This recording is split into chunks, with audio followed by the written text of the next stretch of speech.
오늘 제가 말씀드리려고 하는 이 설교의 제목이 좀 거창하죠? 개국 이래로 없던 환란. 조금 겁이 나기도 하고 또 좀 거창하기도 하고 그렇습니다. 그러나 이 속에 있는 현 시대에 살고 있는 우리가 꼭 알고 지나가야 할 굉장히 중요한 대목에 대해서 같이 좀 생각을 좀 해볼까 합니다.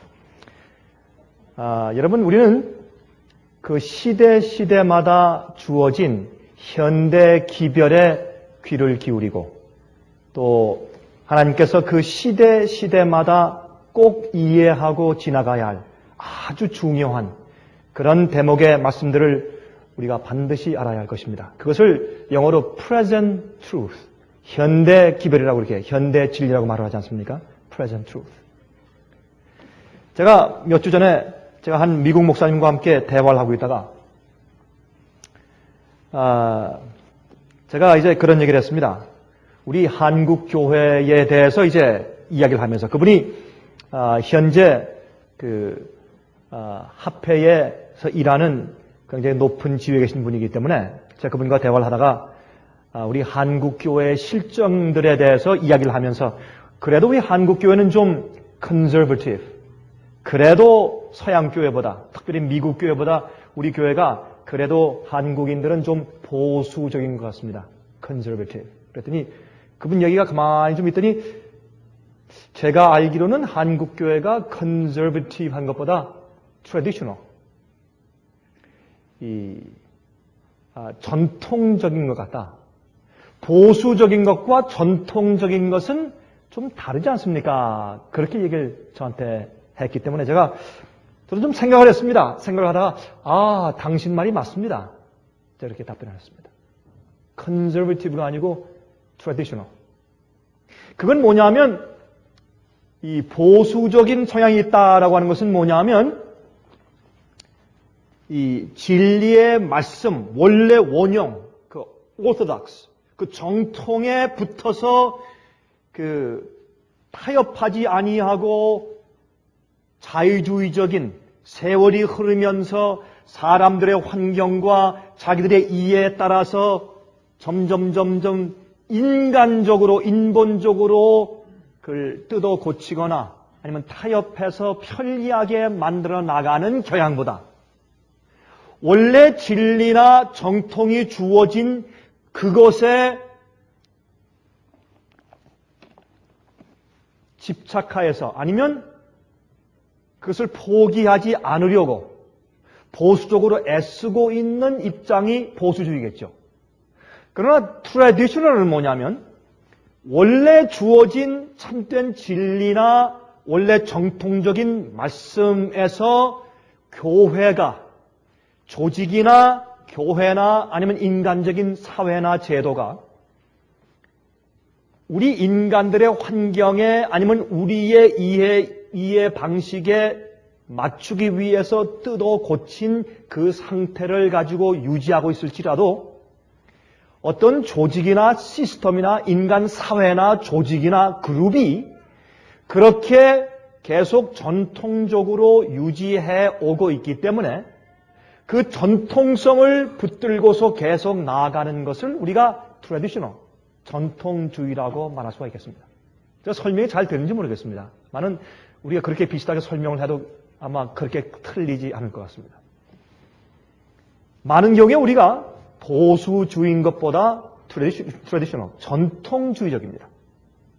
그래서 이것이 정말 하나님께서 말씀하신 원래의 말씀인가라는 것을 따지기보다 교회가 뭐라고 가리키며 교회가 어떻게 이것을 취급하며 나가고 있는가, 교회의 방식과 습관이 어떠한가에 충성을 다하려고 하는 전통주의 방식에 빠져 있는 것이 사실인 것 같습니다. 많은 사람들이 나는 보수주의적이다 하는 사람들이 사실 따지고 보면 보수주의보다 오히려 전통주의에 빠지고 있는 것을 우리가 알게 됩니다.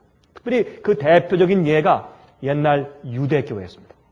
유대교회는 보수주의가 아니라 전통주의 사상에 빠져 있어서 그리고 보수주의, 원래 진리를 가지고 그 진리 자체이신 하나님께서 오셨는데 하나님을 부인하고 그다음에 하나님을 예수 그리스도를 십자가에 못 박았습니다.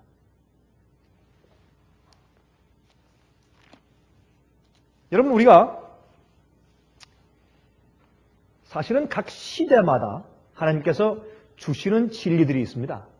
그 진리들을 받아들이고 성령의 은혜로 식별하고 이해하고 그대로 사는 것은 보수주의 사상을 가지고 있는 그리스도인들이 반드시 살아야 할 아주 중요한 대목입니다. 옛날 유대인들은 보수주의가 아니고 전통주의였습니다. 그래서 교회가 어떻게 생각하느냐가 성경과 원래 주어진 진리가 어떻게 말씀하는가 보다 더 중요했습니다. 이것은 원래 중세기에 있었던 교회의 전통주의에서 생긴 또 하나의 핍박의 발상입니다. 성경이 어떻게 말씀하고 있느냐보다 교회가 어떻게 해석하고 있느냐, 또 교회가 어떻게 생각하고 있느냐가 더 중요했습니다. 그래서 중세시대에는 성경을 마음대로 읽지 못하게 했습니다. 교인들을 어떤 의미에서 바보를 만들었습니다. 한 가지 재미있는 얘기가 있지 않습니까? 한 번은 이 두 농부가 있는데 이 당나귀에 입을 벌려놓고 당나귀의 이빨이 몇 개냐? 한 사람이 말하기를 34개다. 한 사람은 28개다. 그래서 서로 싸우다가 그럼 우리 신부님한테서 물어보자. 그래서 지금 데리고 왔습니다. 데려가서 보니까 신부님이 아마 그날따라 아마 포도주를 많이 마셨던 모양입니다. 좀 건하게 취해 계셨어요. 그래서 신부님, 이 당나귀의 이빨이 몇 개입니까? 그러니까 이제 그분이 약간 좀 취해 입장에서 27개야. 그 다음부터 당나귀의 이제 이빨의 숫자가 27개가 되었다는 그런 웃은 얘기가 실제로 있었습니다. 이것은 이 사람들이 말씀에 접해서 말씀을 이해하는 성령의 역사를 좌절시키고 인본적인 생각으로 사람의 가르침과 신학의 가르침을 높인 그런 전통주의에서 온 것입니다.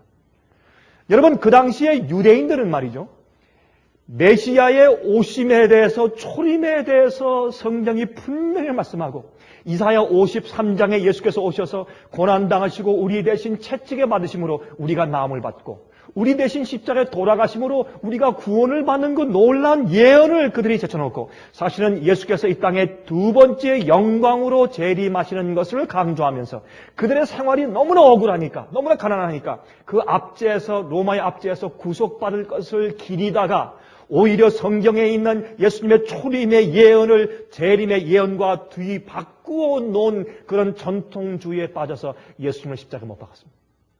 그러므로 예수님의 십자가를 이해하고 강조해야 할 지점에서 그들은 영광의 심판의 구주로 오시는 예수님의 재림을 그들이 이해하고 가르쳤단 말입니다.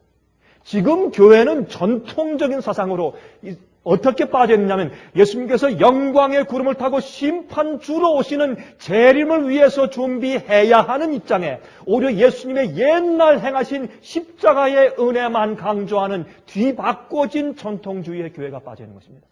옛날은 예수님의 초림 때의 재림을 강조한 실수를 범했는데 지금은 예수님의 재림 시에 백성들을 준비하고 주님의 지성소 앞에서 하나님의 심판대 앞에 설 수 있는 그런 은혜 보좌 앞에 나가는 경험을 하도록 강조하고 가르쳐야 할 시기에 백성들에게 옛날 예수님께서 성소뜰에서 번제단 위에서 양이 희생양으로 유월절 양으로 죽은 그것을 바라보도록 강조하는 그런 이상한 전통주의에 빠져있다. 자, 그것을 지금 말씀드리는 것입니다.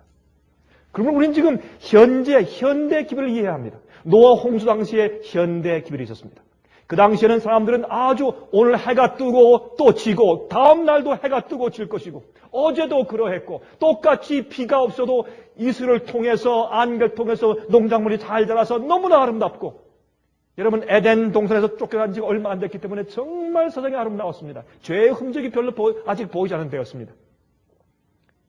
그때 노아는 120년 동안 사람들한테 정말 질시와 천대와 광신자라는 광신주의 노인이라는 그런 별명을 들으면서 참 어려운 일을 했습니다.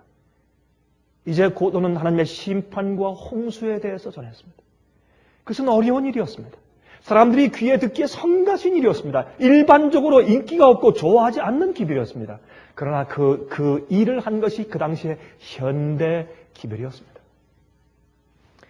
여러분, 로마의 압제에서 그들을 해방시켜줄 메시아를 바라고 있는데, 그러나 정말 십자가에 와서 세상 죄를 지고 가는 어린 양을 바라보라고 얘기하는 침례 요한의 기별은 인기 없는 기별이었습니다.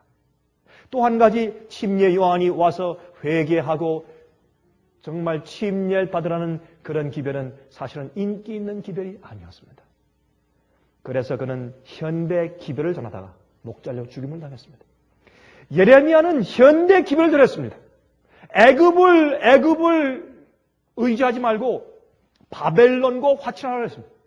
이제 애굽은 내려가고 바벨론이 온다고 얘기했습니다.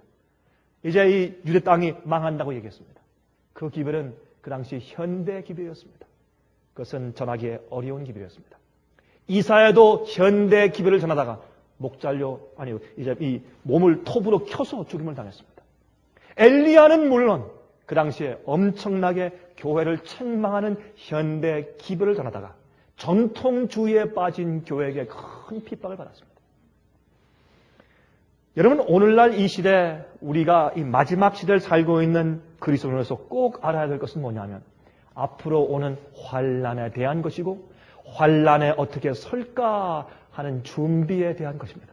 그것은 우리가 마땅히 지금 전하고 또한 계속해서 얘기해주고 설명해줘야 할 중요한 우리가 살고 있는 이 시대의 현대 기별인 것을 알 수가 있습니다. 하나님께서는 그 시대마다 필요한 때 꼭 현대 기별을 주어서 곧 당초올 장래 예언적인 성취를 위해서 교회가 준비되도록 하시고 또 그렇게 해오신 것을 우리가 알게 됩니다. 다니엘 12장 1절입니다. 다니엘 12장 1절 다음과 같이 말씀되어 있는 것을 우리가 볼 수 있습니다. 그때에 내 민족을 호위하는 대군 미가엘이 일어날 것이요 또 환란이 있으리니 이는 개국 이래로 그때까지 없던 환란일 것이며 그때에 내 백성 중 무릇 책에 기록된 모든 자가 구원을 얻을 것이라 그랬습니다. 여러분, 여기에 먼저 우리가 잘 알지만 한 두 가지만 설명을 좀 하고 뒷배경을 이해하고 지나가십니다. 여기 먼저 그때에 그랬습니다. 그때에 하는 것은 이것은 이 다니엘 11장 맨 마지막 44절 45절에 있는 요 배경을 말씀하시면서 그러한 일이 생길 때에 그런 말입니다. 여기 이것은 북방왕이 44절 그러나 동북에서부터 소문이 이르러 그로 번민케 하므로 이것은 마지막에 하나님의 성령의 늦은 비 성령의 총명을 받고 나가서 외치는 주의 백성들의 큰 소리 외침을 상징합니다. 나가서 동북에서부터 소문이 옵니다. 예수께서 동쪽에서부터 오실 것입니다. 여러분, 이제 보시면 알지만은 성소가 놓여진 그 방향이 지성소는 서쪽에 있었고 지성소로 들어오는 길은 동쪽에 있었습니다. 예수님께서 이 땅에 오실 때 동편에서부터 오신다고 말씀되어 있습니다. 여러분, 또한 요한계시록 7장을 보면 인치는 천사가 해가 뜨는 곳에서부터 옵니다. 그리고 이것은 예수님께서 이 땅에 오시는 재림의 기별을 말하는 것이고 예수님께서 하나님의 의를 가지고 이 땅에 오시는 의의 기별을 또 상징할 수 있습니다. 그게 동쪽에서 오는 기별입니다. 또한 북쪽에서 오는 것은 하나님의 보좌가 북쪽에 있습니다. 그래서 항상 북쪽에서부터 심판이 왔습니다. 바벨론도 북쪽에서 왔습니다. 시리아의 공격도 북쪽에서 왔습니다. 그래서 유대인들은 이스라엘 백성들은 구약에 볼 때 항상 심판은 북쪽에서부터 오는 것으로 상징되어 있습니다. 왜냐하면 이 유대 나라가 있으면 그 오른쪽엔 아라비아 사막이 있기 때문에 페르시아나 아니면 바벨론이 쳐들어올 때 직접 동쪽에서 올 수가 없었습니다. 사막 때문에. 그래서 그들이 이렇게 돌아서 위로 가서 아스리아 지방을 통해서 내려왔기 때문에 항상 북쪽에서 내려왔습니다. 그래서 북쪽에서 오는 기별은 심판의 기별입니다. 그래서 동북에서 오는 소식은 뭐냐면 마지막 시대 예수님께서 이 땅에 재림하시면서 이 인간들을 심판하시며 의롭게 된 자를 구속하시러 오시는 예수님의 재림의 기별을 말하는 큰소리 외침을 말합니다. 이것은 옛날에 오순절 당시에 성령이 임한 다음에 예수께서 이 땅에 십자가에 돌아가신 구세주로 임한 것을 얘기해서 누구든지 예수님의 십자가를 믿고 굴복하고 죄를 회개하면 구원받는 것에 대한 그 기별과 같이 맞물려서 맨 마지막은 이제 열매를 맺게 하는 추수의 기별이죠. 예수를 믿고 회개하고 이제 구원받은 자들이 맨 마지막에 열매 맺는 자들을 구원하시러 오는 것입니다. 열매 없는 나무를 찍어서 불에 태우려고 오시는 것입니다. 심판의 기별입니다. 그것이 동북에서 오는 기별이에요. 이 동북에서 오는 소문이 이르러 그로 번민케 하므로, 교황권을 번민케 하므로 그가 분노하여 나가서 많은 무리를, 어떤 무리를? 주님의 말씀을 똑바로 믿는 백성들, 참된 의의 열매를 맺은 백성들을 도륙하며 진멸코자 할 것이요, 그가 장막 궁전을 바다와 영원롭고 거룩한 산사에 베풀 것이며, 여기에 장막 궁전은 이 왕이 전쟁하러 나갈 때 전쟁터에서 자기가 잘 이제 그 특별한 천막을 이제 세우는 것인데, 그것은 궁전, palace, 왕이 사는 궁전이 옮겨져서 이제 이 전쟁터에 생긴 장막터를 말하는 것입니다. 그 장막 궁전을 바다와 영원롭고 거룩한 산사에, 영원롭고 거룩한 땅이 아니고 영원롭고 거룩한 산이에요. 이때 이것은 교회를 상징합니다. 교회와 참된 주님의 교회, 여자의 남은 무리, 하나님의 계명을 지키며 예수의 믿음을 가진 무리, 예수의 증거를 가진 그 참된 무리 말입니다. 그 무리들, 참된 교회와 그 다음에 바다는 많은 사람을 상징하죠. 이 세상에는 많은 사람들과 교회 사이에 장막 궁전을 치고 사람들이 더 이상 마지막 참된 진리와 기별을 받지 못하게 방해하는 모습을 여기 보는 것입니다. 이때는 이때가 어떤 때입니까? 이 북방왕이 나가서 참된 주의 백성들, 여자의 남은 자손들을 죽이려고 도륙해서 없애려고 나가는 마지막 환난과 핍박이 올 때에, 그때에 내 민족을 호위하는, 무슨 민족이에요? 다니엘의 민족이에요. 다니엘 서니까. 그리고 이 다니엘 민족은 이 마지막 이때에는 다니엘이 그때는 이 땅에 없을 때입니다. 유대인들이 아닙니다.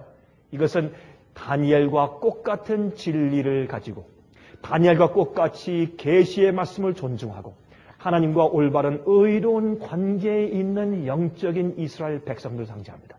그 백성들을 위해서 호위하는 대군 미가엘이 일어난단 말입니다. 또 환란이 있으니 이는 개국 이래로 인간들이 지금까지 나라를 만들어 온 이후로 지금까지 한 번도 없었던 환란일 것이며, 그때 내 백성 가운데서 주님을 믿는다고 공언하는 교인들 가운데서 무릇 책에 기록된, 무슨 책에? 생명책에 기록된 모든 자가 구원을 받을 것이라고 성경은 말씀하고 있는 것입니다. 여러분, 이 정도면 우리가 이 뒤에 배경을 이해했을 것이라고 생각이 됩니다. 미가엘은 성경에서 예수님의 별명이죠.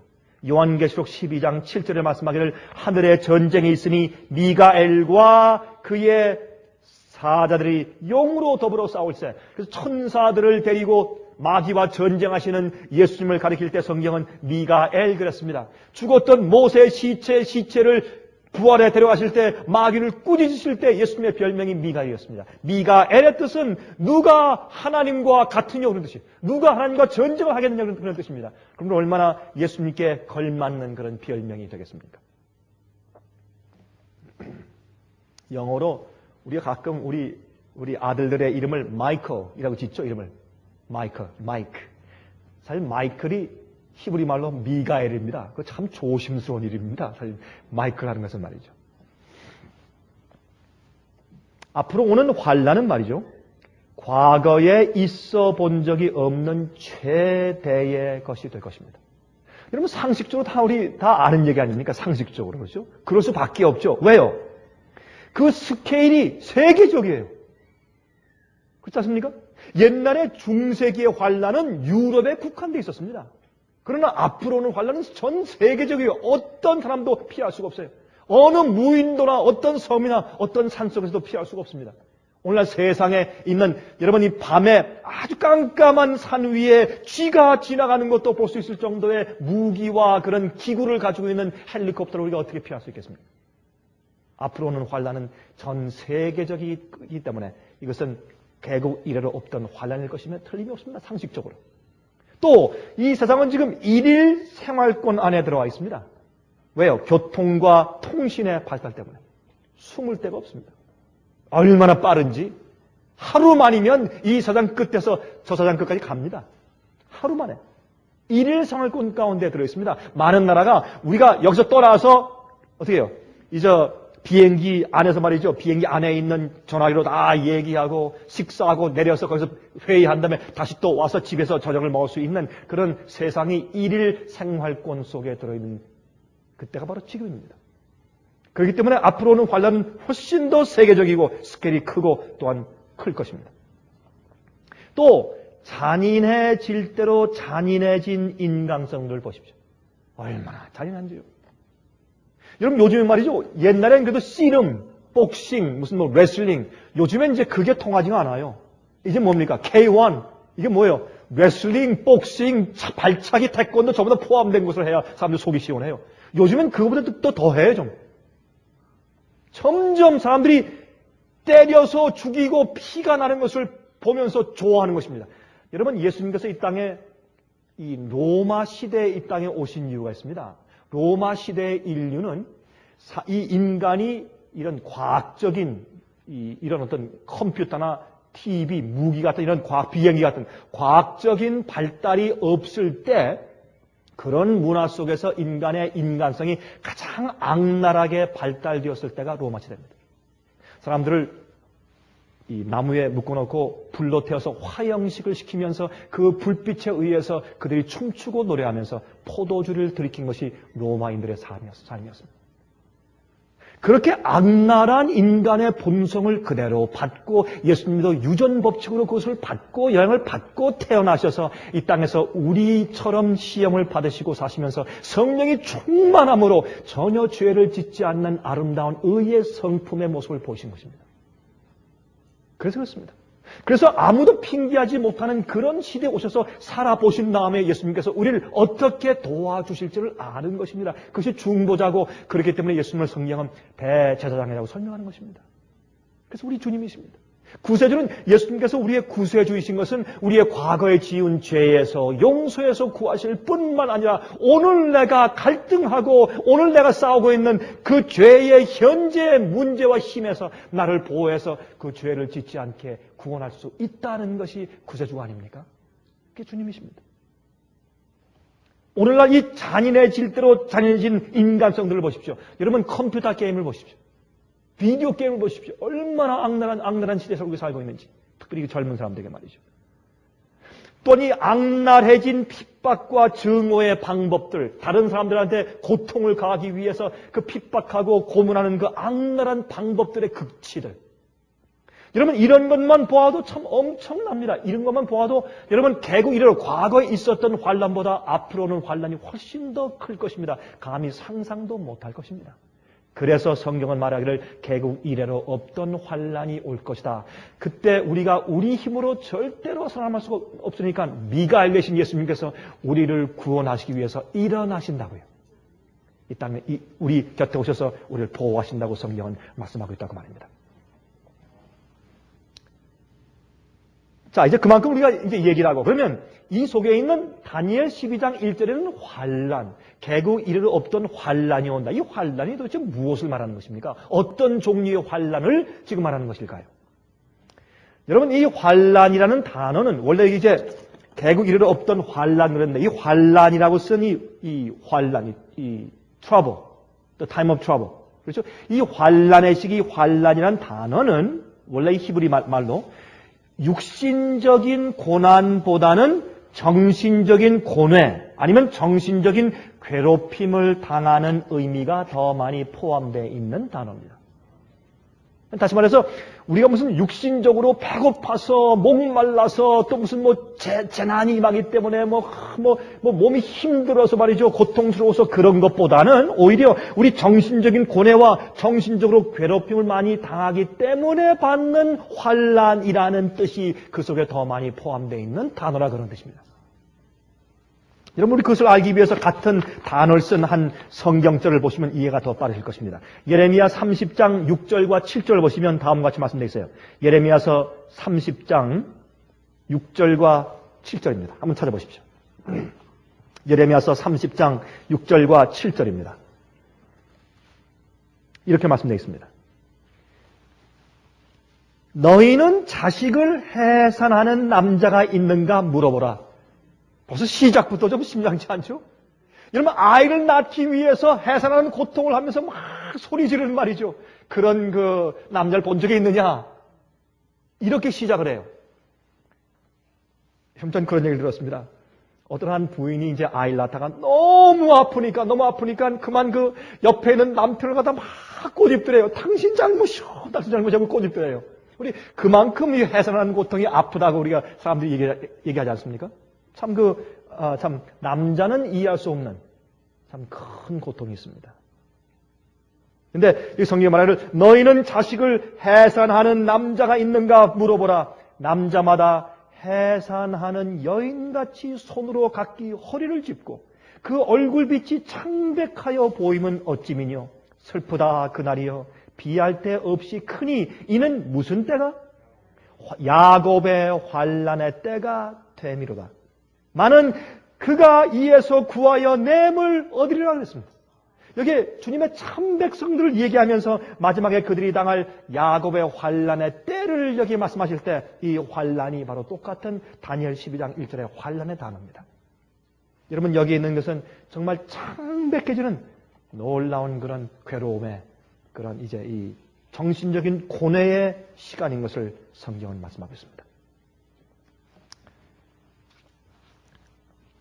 우리 이 환난에 대한 그 정신적인 고뇌의 이유를 설명드리기 전에 먼저 이 앞으로 이제 환난이 우리에게 속히 다가왔다는 그 면에서 우리 잠깐 좀 생각하고 지나가십시다. 여러분께서 아시다시피 지금 요한 바오로 2세 교황이 거의 지금 아마 별세할 지경에 놓여 있죠. 아마 지금은 완전히 이제 혼수 상태에 들어가서 아마 제가 볼 때는 아마 오늘 밤이나 내일 아침 정도에는 아마 이제 이 교황이 이제 별세했다는 그런 소식이 아마 뉴스에 뜰 것 같습니다. 제가 이런 모습을 또 보면서 요즘에 현재 또 퍼지고 있는 이 천주 교회 안에서 퍼지고 있는 놀라운 내용을 우리가 다시 상기하지 않을 수가 없습니다. 여러분 제가 지난 주엔 제가 남미에 있었습니다. 제가 남미에서 제가 이제 집회를 하면서 한 가지 놀라운 사실을 발견했습니다. 제가 미국에서도 듣고 또한 요한 바오로 2세도 그런 언급을 얼마 전에 한 것을 제가 귀띔을 제가 해서 듣긴 들었습니다만은 그러나 좀 더 확실하게 그렇게 이제 그 내용을 접할 수 있었던 것은 제가 지난주에 제가 남미에 갔었을 때입니다. 요즘에 이 남미에 있는 이 로만 카톨릭 교회에서는 정식으로 이제 물론 이제 스페인어죠. 이렇게 이제 써가지고 그것을 각 교인들한테 이렇게 나눠주는 그런 일들을 지금 하고 있어서 남미에 있는 이 카톨릭 교인들에게는 굉장히 큰 이슈가 되고 있습니다. 그 이슈는 뭐냐면 옛날 이 파티마에 있었던 이 성모 마리아의 출현 얘기와 또한 그 성모 마리아가 출현했을 때 세 어린 아이들이 계시를 받았지 않습니까? 그것은 그 당시에 뉴스에 온 세계에 떠들썩했던 이제 그런 얘기입니다. 그때 그 세 어린 아이들이 계시받는 장면도 지금까지 그 뉴스 클립으로 지금까지 남아 있습니다. 제가 한 번은 그 비디오 어떤 프로그램 만들 때 제가 그것을 사용한 적이 있습니다만은 그 어린 아이들이 이제 그런 계시를 받았는데 그때에 그 아이들에게 계시를 준 이 마리아가 나타나서 그 아이들에게 어떤 특정한 계시를 주었는데 그 계시가 완전히 알려지고 공개가 안 됐습니다. 왜? 어떤 것들은 세상 맨 마지막 끝에 관한 계시이기 때문에 이것은 사람들의 마음 가운데 굉장한 이 동요를 일으키고 불안감을 일으키고 이게 굉장히 두려운 그런 계시이기 때문에 이것을 감추자 해서 이 로마 천주교 바티칸에서 이것을 감추었습니다. 이걸 이제 공개하지 않았습니다. 공개하지 않은 그 마지막 부분의 계시가 최근에 공개되었다는 것입니다. 그것 때문에 굉장히 요즘에 이제 이 카톨릭 교인들 가운데서 보수적인 것보다 전통적인 이제 로마 교회 교인들이 굉장히 떠들썩한 그런 분위기에 있는 것을 우리가 접할 수가 있습니다. 이건 뭐냐면 이 파티마라고 하는 것은 여러분께서 아시다시피 옛날 포르투갈에 있는 스페인 옆에 저쪽 이제 끝쪽으로 있는 유럽의 끝쪽에 있는 나라가 포르투갈 아닙니까? 그 포르투갈에 있는 조그만 마을의 이름이 파티마인데 이 파티마가 사실 참 흥미있는 것은 이 모하멧의 딸 가운데 하나의 이름이 파티마입니다. 여러분 제가 이 말씀을 좀 드릴 시간이 없지만 이건 굉장히 흥미있는 얘기예요. 이제 이 아랍권까지도 이 성모 마리아를 숭배하는데 결국 나중에 결단하게 될 것에 대한 하나의 이제 예언이기도 한데 1950년도에 포르투갈에 있는 파티마라고 하는 마을에 살고 있던 세 어린아이들이 마리아가 나타나서 계시를 주기 시작했습니다. 근데 이 계시가 나타날 때마다 그 아이들에게 이상한 초자연적인 현상들이 생기는 겁니다. 부모들이 보고 또 이웃 사람들이 보고 동네 사람들이 그 아이들이 계시를 받을 때마다 가서 보면 아주 이상한 초자연적인 현상들이 생기는 것입니다. 근데 그 초자연적인 현상들 가운데 하나는 뭐냐면 그 아이들이 트랜스에 들어가요. 트랜스는 뭐냐면 넋을 잃어버리고 어디에 일반적으로 우리 눈에 보이지 않는 사물을 보면서 넋을 잃고 넋이 빠져있는 어떤 그런 모습입니다. 이 트랜스. 그걸 트랜스라고 해요. 그래서 그런 트랜스에 들어가서 먼 넋을 잃고 하늘을 쳐다보면서 자꾸 이렇게 그것을 따라가면서 말하고 되뇌이고 묻고 고개를 끄덕거리고 하는 그런 이상한 현상이 생기는 것입니다. 그리고 어떤 때는 말이죠. 이제 그런 넋이 이런 상태에서 그 눈에 보이지 않는 어떤 모습을 응시하면서 뒤로 걸어요. 뒤로 걸어가는데 굉장히 빨리 걸어요. 뒤로 막 쳐다보지도 않고 뒤로 빨리 걸어가면서 골목길을 갖다 정확하게 돌아서 이 뒤로 걸어가는 그런 이상한 초자연적인 현상이 생기기 시작했습니다. 그리고 또 아이들이 그런 트랜스에 있다가 깨어나면 금방 또 가서 막 줄넘기 하고 또 놀아요. 이렇게 아무 일도 없었다는 듯이. 그러면서 이런 현상이 가끔 생기면서 한 번은 태양이 공중에서 빙빙 돌기 시작하면서 땅으로 막 떨어져 내려오는 듯한 현상이 보이더니 바로 그 전에 내린 비가 짧은 시간 내에 완전히 말라버리는 현상이 생겼습니다. 그래서 온 세상이 깜짝 놀라서 그것이 신문에 대서특필하면서 비디오도 찍었고 사람들이 이제 그 당시는 비디오가 아니죠. 영화 촬영기로 찍었고 그래서 지금까지 사람들이 그것을 가지고 있을 정도로 굉장한 그런 이슈가 그때 파티마에 생겼습니다. 이 파티마의 예언 중에서 말이죠. 하나가 뭐냐면 앞으로 공산주의가 망하고 천주교회의 품으로 돌아온다는 예언입니다. 근데 그게 이상하게 이루어졌습니다. 그렇죠?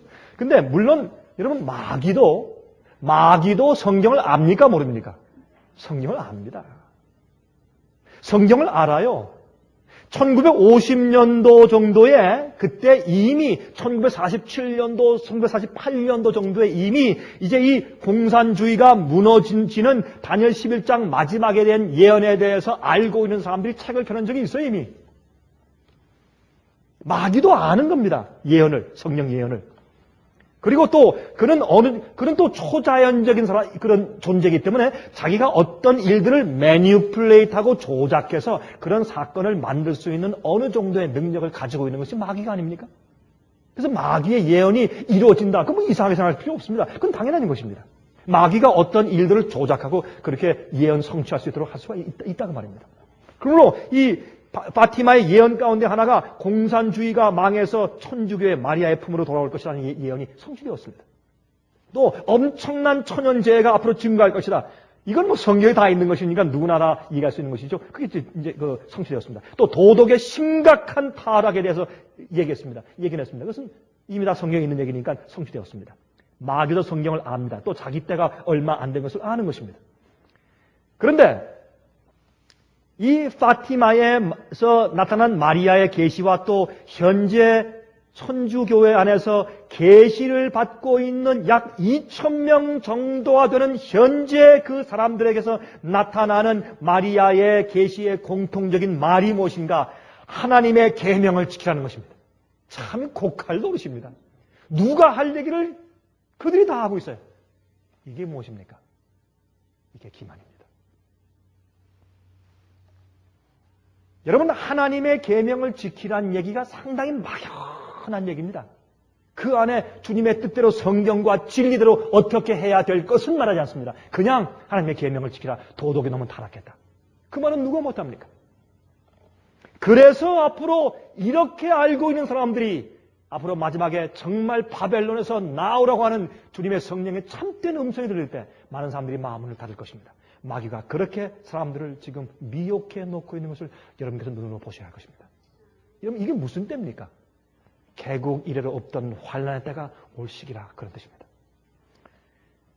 여러분, 성경 진리를 올바로 모르는 자들은 다 속아서 넘어갈 때가 이제 온다고 말입니다. 그런데 이 파티마의 계시를 받은 세 어린아이들이 다 죽기 전에 그 마리아가 얘기가 너희들이 다 죽기 전에 이 계시들이 다 성취될 것이다 라고 얘기했습니다. 근데 그 세 아이들 중에서 두 아이는 이미 늙어 죽었고 마지막으로 한 아이, 여자아이가 살아있는데 그 여자는 지금 루시아 수녀면서 그 사람이 지금 불란서에 살고 있습니다.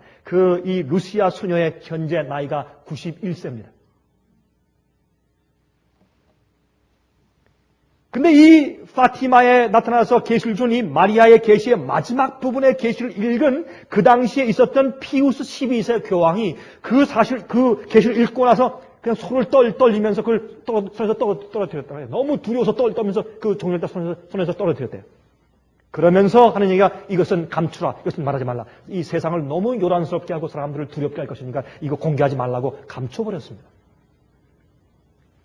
이제 오늘 아니면 오늘 밤 아니면 내일쯤 이제 별세하려고 지금 이 완전히 아주 중한 중세에 빠져 있는 그런 이제 무의식 가운데 빠져 있는 지금 요한 바오로 2세도 그 내용을 읽고 나서 너무나 충격적이라 사람들이 놀랄 것을 우려해서 밝히지 말라고 했습니다. 그것이 요즘에 그것이 공개되었습니다. 그것이 이 로마 교회의 트래디셔널리스트, 전통주의자들의 손에 의해서 교회에 계속 이렇게 프린트물로 나누어지고 있는 것을 제가 보았습니다. 여러분, 이제 교황이, 어떤 사람이 저한테 묻더라고요. 교황이 죽으면 이제 어떻게 됩니까? 여러분, 교황이 이제 별세하면 이 콘클라베라는 일이 벌어집니다. 콘클라베는 뭐냐면 이 라틴 말로 잠근다, 락갑, 이 잠근다는 뜻인데 그것은 이 로마 교회 80세 이하의 추기경 120명 정도를, 지금은 이 80세 이하의 추기경이 117명인가 119명인가 있다고 그래요. 세상에. 그 사람들 다 불러 모아서 한 군데 비밀리에 모아서 일주일 동안 이제 투표를 합니다. 만약 거기서 투표하는 그 과정을 발설하면 그 사람은 이제 출교당합니다. 근데 그래서 일주일 동안 이제 투표를 한 다음에 다시 교황을 뽑습니다. 이제 지난번 요한 바오로 2세는 이태리 사람 아닌 사람으로서 이제 교황이 되었는데 그 사람은 원래 폴란드의 이제 연극 배우였었습니다. 근데 이제 나중에 이제 천주교인이 되고 신부가 된 다음에 나중에 교황까지 올라갔는데 이번에는 아마 혹시 이 스페니시계 남미 계통의 교황이 될 가능성이 있다는 얘기도 들리지만 상당히 흥미있게 세상에 지금 주시하고 있는 것을 우리가 볼 수 있습니다. 그런데 우리 본론으로 돌아가서 이 파티마의 계시의 마지막 부분 내용이 최근에 공개되었는데 그 내용이 무엇이냐면 다음 같은 내용입니다. 지금부터 앞으로 2007년까지 앞으로 한 2년 남았지 않습니까? 지금부터 2007년까지 엄청난 재난들이 연속적으로 생길 것이며 특히 암흑재앙이 일어날 것인데 그 암흑재앙이 생길 때 진실된 로마 교인들은 방문을 닫고 그 암흑재앙이 지나가기까지 밖으로 나오지 말고 문을 잠그고 있으라는 겁니다. 그 암흑재앙이 세상을 꽉 채울 때 그때 지구의 인구의 반이 심판을 받아서 맞아 죽을 것이라고 이제 예언은 말하고 있습니다. 이건 마치 무슨 공상 과학 소설 같은 이야기지만 그러나 거기 이제 이슈가 뭐냐면 2007년 되기 바로 이전에 세상에 종말이 온다는 내용입니다. 제가 마귀의 계시를 믿을 수는 없습니다. 물론이죠. 여러분 제가 어떻게 설교할 때 그 예를 믿읍시다 그렇게 말할 수가 있겠습니까? 마귀의 계시는 우리가 믿을 수는 없지만 그러나 참고할 수는 있습니다. 맞습니까? 우리가 전쟁을 할 때 적군들의 작전을 우리가 참고해야 할 것입니까? 그렇습니다. 그런 각도에서 말씀을 드리는 것이지 그 예언이 진짜 하나님의 계시니 믿자 그 말은 아닙니다.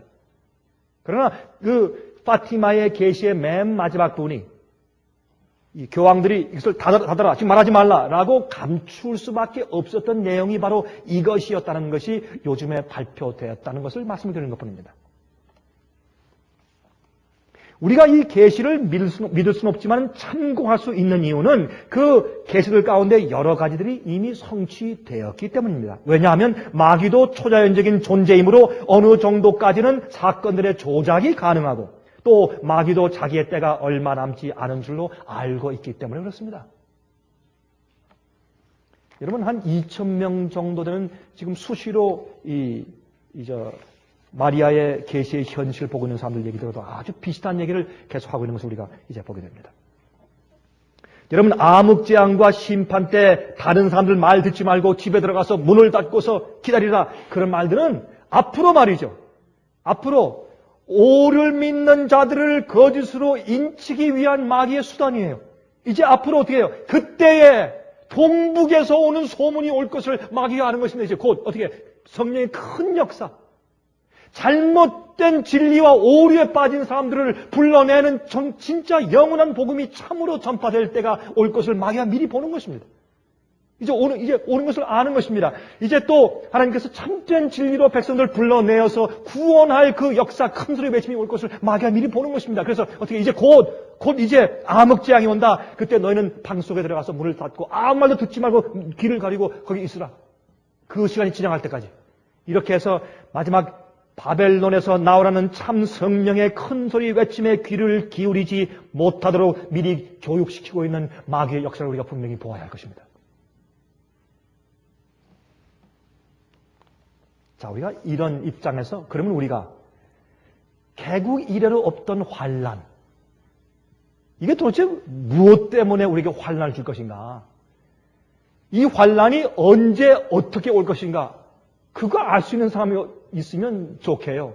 그건 우리가 모릅니다. 언제 주님께서 환난을 베푸실 것이며 또 어떤 방식으로 갑자기 임할지 우리는 알 수가 없습니다. 그러나 우리가 한 가지 분명한 것이 있습니다. 세상의 징조들을 보면서 그때가 멀지 않은 것만큼은 분명히 합니다. 여러분들이 이제 분명히 속히 온다고 미리 준비하고 있다가 혹시 늦게 오더라도 여러분들은 손해날 것이 없습니다. 그러나 여러분들 마음 가운데 더디 온다고 생각했다가 준비하지 못하면 여러분들은 악한 종이요. 마태복음 24장에 말하기를 악한 종들은 주인이 더디 온다고 말하면서 다른 종들을 때렸다 그랬어요. 예수님의 속히 오심과 세상의 마지막 환난이 속히 오음에 대해서 또 우리가 빨리 영적으로 준비해야 함에 대한 이야기를 할 때 사람들이 어떻게 해요? 광신적이라고 얘기하면서 그 종들을 때리는 것이 오늘 현재 예수께서 재림하시기 이전에 오늘 사태가 아닙니까? 여러분들은 오히려 예수님께서 혹 지체하시는 한이 있더라도 속히 오신다고 믿고 미리 준비하고 있는 슬기로운 처녀가 되시길 바랍니다. 기름을 준비하시기 바랍니다. 기름. 등잔이 있지만 그 속에 기름들이 없습니다. 여러분, 우리 성경을 다 가지고 있습니다. 그러나 기름이 그 속에서 진리를 태워야 합니다. 여러분, 진리로 성화됨을 받지 못한 자들은 앞으로 진리를 믿는 자들에게 원수가 될 것입니다. 진리는 그 진리가 나를 변화시키고 나를 거룩하게 만들어야 그게 진리입니다. 진리는 우리가 이해하는 것으로 그치는 것이 아닙니다. 진리 속에 기름이 있도록 하십시오. 진리 속에 빛이 있도록 하십시오. 우리의 어두움을 항상 비치는 빛이 되는 성령의 기름을 마음 가운데 항상 받으셔야 합니다. 네. 그래서 내 속에 감춰진 죄를 굴복할 수 있는 성령의 기름을 받아야 합니다.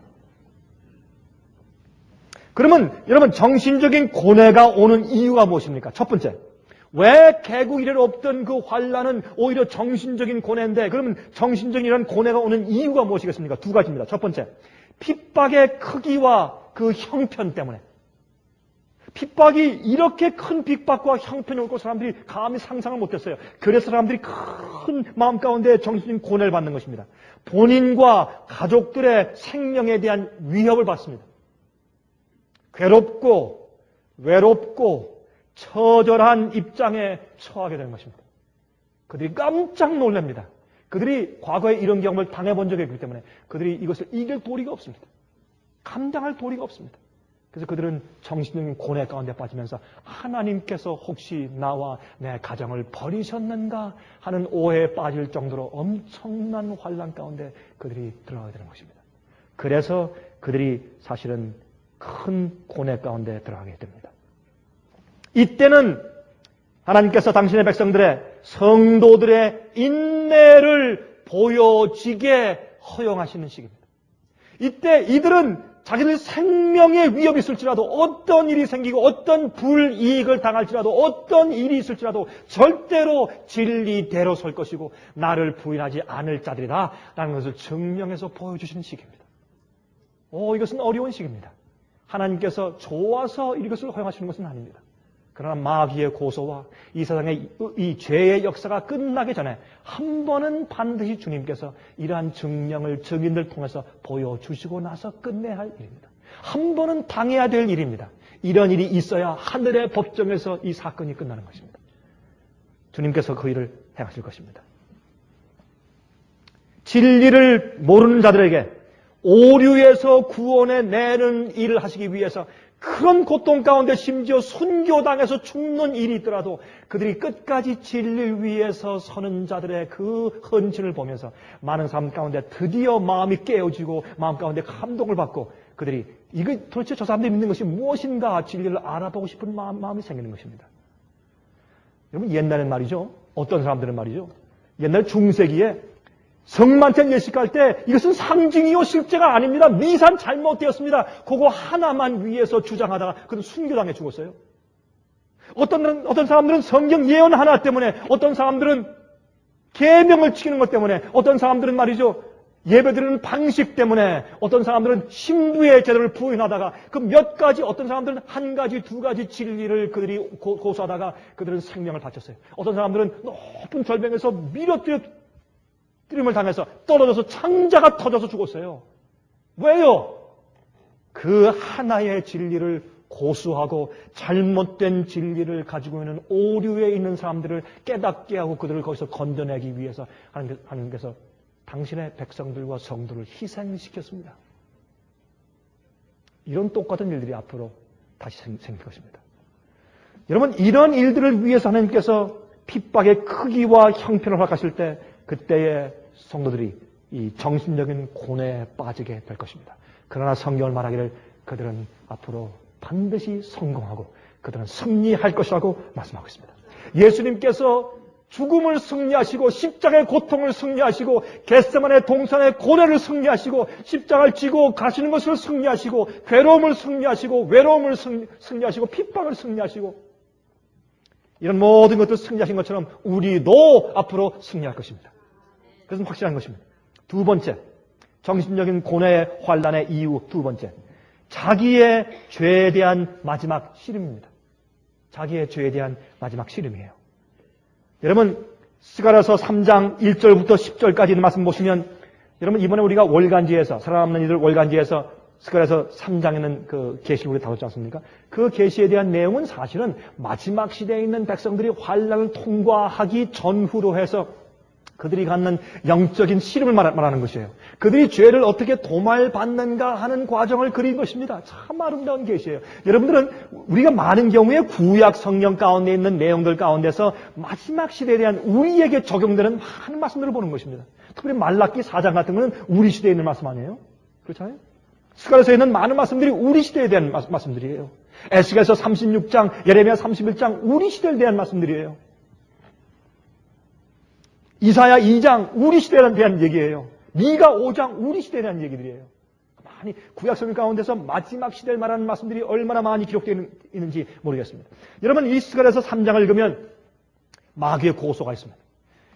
주님 앞에 여호수아가 대제사장이 그 교회를 대표합니다. 우리를 대표합니다. 무릎 꿇고 무릎 꿇고 이제 다 고개를 숙이고 있는데 그에게 더러운 두루마기가 입혀져 있습니다. 참 보기 흉해요. 우리의 죄를 상징합니다. 그때 마귀는 고소합니다. 그때 여러분 이걸 이해하셔야 돼요.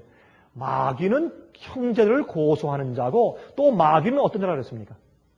마귀는 거짓말의 아비예요.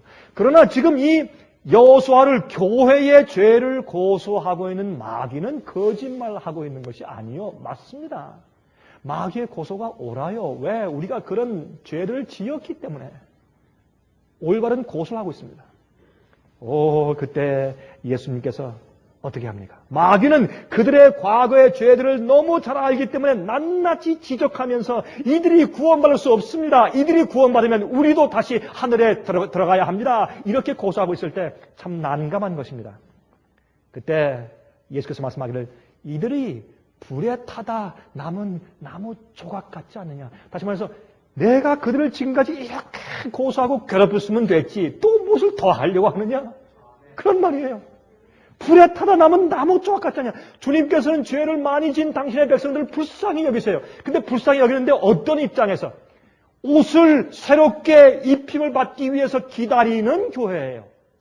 자기가 더러운 누더기를 입고 그냥 주님께서 봐주심으로 슬쩍 하늘에 들어가려고 하는, 다시 말해서 자기 죄를 포기하지 않으려고 하는 그런 태도가 아니라 죄를 버리고 포기하고 버리고 다시는 그런 일 가운데 빠지지 않냐고 의롭게 살려는 결심을 가지고 주 앞에 무릎 꿇고 있는 사람을 말하는 것이에요.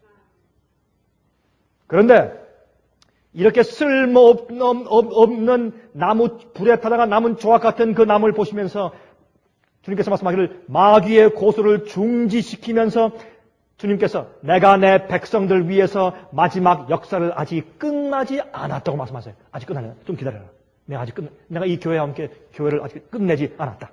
내가 아직 할 일이 있다. 역사를 또 말하는 것입니다.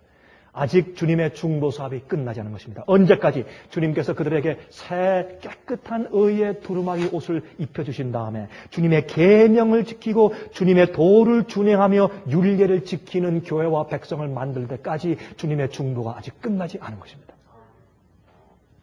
여기에 대한 오해가 교회에 많이 있는 것입니다. 여러분, 또 이 성경을 말하기를 대제사장 앞에 앉은 여호수아의 그의 동료들은 예표의 사람들이라 그랬어요. 이 사람들이 앞으로 뭐예요? 증인으로 설 예표의 사람들이에요. example.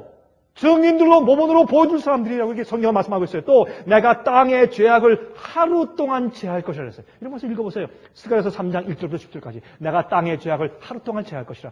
하나님께서는 우리 죄를 용서하실 뿐더러 우리 죄를 도말해서 씻어서 지워서 없애버리시려고 하시는 것입니다. 죄의 용서와 도말에는 차이가 있어요. 죄의 용서는 우리가 회개하고 십자가 앞에 나올 때 죄의 용서가 있습니다. 그러나 그 다음부터 우리가 대속죄일까지 가서 대속죄일이 필요한 것은 하루 동안은 대속죄를 말하는 것이에요. 대속죄의 죄를 도말하는 것은 뭐냐면 그 사람이 더 이상 그 죄를 짓지 않을 성품이 준비되어 있는지, 정말 그 사람의 회개가 정말 진실된 것인지, 그 사람이 주님의 계명을 지키고 죄를 버린 성품이 그 사람 가운데 있는지를 조사하시는 것입니다. 그리고 그를 인치시는 것입니다. 땅의 죄악을 내가 하루 동안 제할 것이라. 대제사장 앞에 앉아있는 그 동료들을 예표의 사람들이라고 불렀어요. 이 일을 주의 백성들이 통과해야 되는 것입니다. 그래서 그들은 이 참 마음 가운데 굉장한 그런 고뇌의 경험을 마지막에 하게 될 것입니다. 여러분 기억하세요. 그러나 생각해보세요. 예수님께서 겟세마네 동산에서 십자가 위에서 어떻게 했습니까? 자기가 죽게 되어서 완전히 버림받게 될지언정 나의 하나님 어찌하여 나를 버리십니까? 완전히 버림받아서 무덤 속에 들어가서 다시는 부활에 나오지 못하게 될지라도 하나님, 내가 아버지의 뜻대로 내가 죽겠습니다. 내가 저들을 사랑합니다. 이것이 예수님의 생애예요. 이것이 마지막 시대 백성들의 생애 품성의 성질일 것입니다. 그들은 어떤 일을 당해도 하나님 아버지의 뜻대로만 살려는 충성심을 가지고 있어요. 어떤 일이 있어도 버림을 당할지라도 주의 뜻과 주의 계명을 어기지 않는 품성을 가진 진실된 백성들이에요. 그 백성들이 마지막에 주님께서 인치실 것입니다. 그래서 그 믿음으로, 그 예수의 믿음으로 그들이 승리하는 것입니다. 예수님은 십자가 위에서 깜깜했지만은 하나님을 믿는, 아버지를 믿는 그 믿음으로 예수님께서 다 이루었다고 돌아가셨어요. 그것이 예수의 믿음이에요. 그게 마지막 성도가 될 믿음입니다. 자, 시간이 이제 없기 때문에 잠깐 이 말씀 이제 맞춰야 되겠어요. 여러분, 14만 4천의 이름들을요, 요한계시록 7장에 나타난 순서대로, 여러분 요한계시록 7장을 보면 14만 4천이 각 12지파에서 나온다 그랬죠? 근데 그 12지파의 이름이 조금 달라요. 에브라임과 단 지파가 빠지고 문하세와 요셉 지파가 들어갔지 않습니까? 또한 그 순서가 좀 달라요. 그러니까 요한계시록 7장에 나타난 순서대로 보고 순서의 그 이름의 뜻대로 정렬시키면 14만 4천이 어떤 사람들인가 하는 뜻이 나와요. 참 재밌습니다. 한번 보세요. 유다의 뜻은 찬양한다. 루벤은 아들, 갓은 한 컴퍼니, 한 그룹이라는 뜻이고, 아셀 행복하다, 납달리 씨름하다, 므낫세 잊어버린다, 시몬 듣는다, 레위 합한다, 이사갈 종들, 스불론 거한다, 요셉 더해졌다, 베냐민 그것은 오른편에 있는 아들들 그런 뜻이에요. 이것을 합치면 영어로 여기에 부사와 이 또 설명하는 문구를 한두 마디 조금 집어넣어서 이걸 한 문장을 만들면 이런 뜻입니다. 영어로 Praise a son, a company of sons, redeemed and happy after wrestling in prayer, forgetting self and the past, hearing God's word, joined to God as servants, dwelling with added joys and special blessings as sons of the right hand. 이것을 한국말로 번역하면 이런 뜻이에요. 찬양하라, 기도로 씨름한 후에 행복하여진 아들들의 무리여. 그들은 자신과 과거를 잊고 하나님의 말씀을 청종하여 하나님의 우편에 있는 아들들에게 합하여져서 살고 있는 하나님의 종들이여. 여러분 아면서 그 정도야 되겠어요, 여러분? 이게 보통 얘기예요, 여러분? 이게 마지막 환난 통과하는 백성들 얘기예요, 이게. 개국이 없는 환난 통과하는 백성들의 얘기가 여러분 계시록 7장, 저는 항상 계시록 7장은 왜 이 이름의 순서가 바뀌었을까? 또 왜 이름이 이렇게 됐을까 생각했는데 보니까 이 뜻이에요, 이게. 아, 놀라운 얘기 여러분. 제가 지난주일에 한 남미인 한 장로를 제가 만났는데 이 장로는 최근에 게릴라에게 잡혀가서 한 120일 동안 고생을 한 장로예요. 그가 꽤 크게 식품 공장 사업을 경영하던 사람이었는데 꽤 돈도 많이 버는 사람이었습니다. 근데 이제 하루아침에 게릴라가 와서 그를 붙잡았습니다. 그는 언제 죽을지 모르는 그런 입장에서 감옥 가운데서 산속에서 가족들도 참 조마조마하게 사는 그때 120일 동안 그 감옥 가운데서 지냈어요. 이번에 만나보니까 몸무게가 많이 줄었어요. 그리고 얼굴이 수척하게 됐어요. 그러나 한 가지 제가 보게 된 것은 뭐냐면 그렇게 자신감이 있고 말수가 많았던 사람이 조용해진 겁니다. 그리고 그의 입술 가운데서 하나님의 은혜를 많이 말하는 것을 제가 느끼게 되었습니다. 하나님의 구원과 구속하시는 은혜 이외에는 별로 중요한 것이 없다는 사실을 그는 실감적으로 느낀 것입니다. 120일 동안. 그런 준비가 여러분과 제 마음 가운데 오늘날 생긴다면 어떤 환난이 와도 문제가 되지 않을 것입니다. 환난 중에 하나님의 영광만을 위해 살아야 한다는 마지막 성도들의 일편단심의 경험. 이 경험은 갑자기 오는 경험이 아닙니다. 오늘, 내일, 모레, 매일매일 내가 주님께 굴복하여서 나는 흙이요 아무것도 아니고 주님의 성령이 내 속에 들어오셔서 하나님의 영광을 이루셔야 된다는 사실을 매일 알고 사는 사람. 자기 속에는 죄 문제를 해결하는 사람. 그래서 어떤 일과 어떤 환경이 올지라도 그 어떤 어려운 일들이라도 주님께서 허용하지 않으면 내게 임하지 않는다는 사실을 믿고 어떤 일이 닥칠지라도 절대로 주님의 뜻과 주님의 법을 어기지 않을 사람. 그러한 경험은 하루아침에 오는 것이 아닙니다. 그러한 경험이 매일매일 여러분과 제 마음 가운데 임하기를 간절하게 바랍니다. 하늘에 계신 우리 아버지, 예수님께서 이 땅에 사신 것처럼 우리도 그 성품을 닮아 그렇게 충성스럽기를 원합니다. 주님이시여 매일매일 저희 마음속에 성령의 기름을 부으사 빛이 있도록 해 주시옵소서. 개국 이래로 없던 환난이 아니라 어떤 환난이 올지라도 주님께만 충성을 다하게 하시며 주님께서 우리를 들어 세우셔서 참으로 증인을 삼을 수 있도록 아름다운 의인들 되게 축복하여 주시옵소서. 저희는 흙입니다. 저희 속에 아무런 영광이 없습니다. 주님 저희를 도와주셔서 하나님의 영광을 심어 주시옵소서.